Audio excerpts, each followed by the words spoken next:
This week's player profile is Joe Hamann, miracle worker. So I've heard, with a bow and arrow. Talk about that.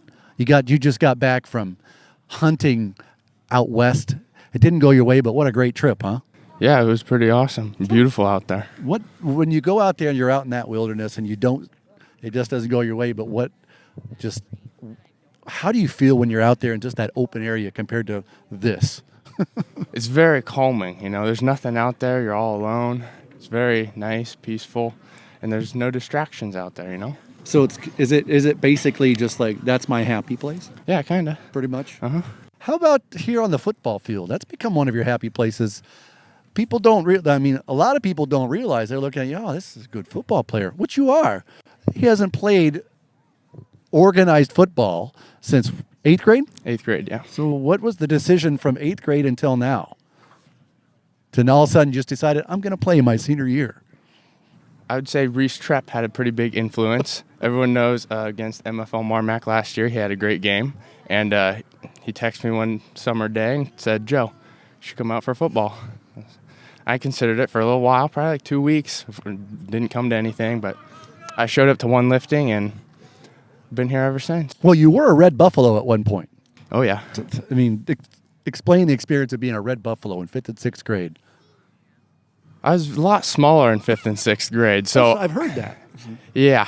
I was in the spots that you kind of put the kids that you don't want on the field in, So receiver and safety, kind of what I play now. But hey, and the hair was a little shorter. Oh, yeah. Looked like an 80s rocker back then. Had the bowl cut. You had the bowl cut. Oh, yeah. How long have you let this hair grow without cutting it? Since COVID. So this is that's pretty impressive that in 3 dedication. years, it's dedication. Which 80s rock band would you like to be the lead singer of? Or 70s for that matter? I don't know any bands. You don't know bands? I hardly listen to music even. Okay. You're just in your own feelings. Yep. Okay. What have you enjoyed about being a West Branch Bear this year? Scoring touchdowns. Okay. That's the just funnest when you part. think about being a West Branch football player with all these guys out here, what's the first few things that come to mind?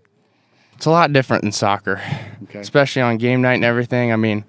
It's like the whole town's here. You ever come to a soccer game that you got 10 people in the stands?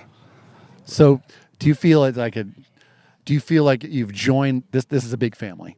Now you're a part of it, regardless of how many games or how many years you've played. You're now a part of something that's been around for a while. So, how's that?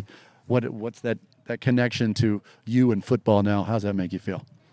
There's a lot of traditions. In soccer, you kind of show up, go to practice, go to games. It's your season. But football, you got all kinds of different meet the team and do it, help at Hoover Hometown Days. Everything. I feel like every day there's something for football.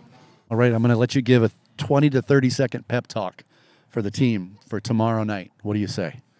Pleasantville, we're going to do good. That's it. That's the pep talk. I got yelled at last time for saying we're going to win, so. No, you can do. You get some good feeling stuff. What do you got? I don't like sharing my feelings. You don't. No. Okay. Well, what can you share at the end of this that makes everybody sound good? Go Bears. I think you did really well there. Thank you. For a soccer guy. Yeah. Yeah.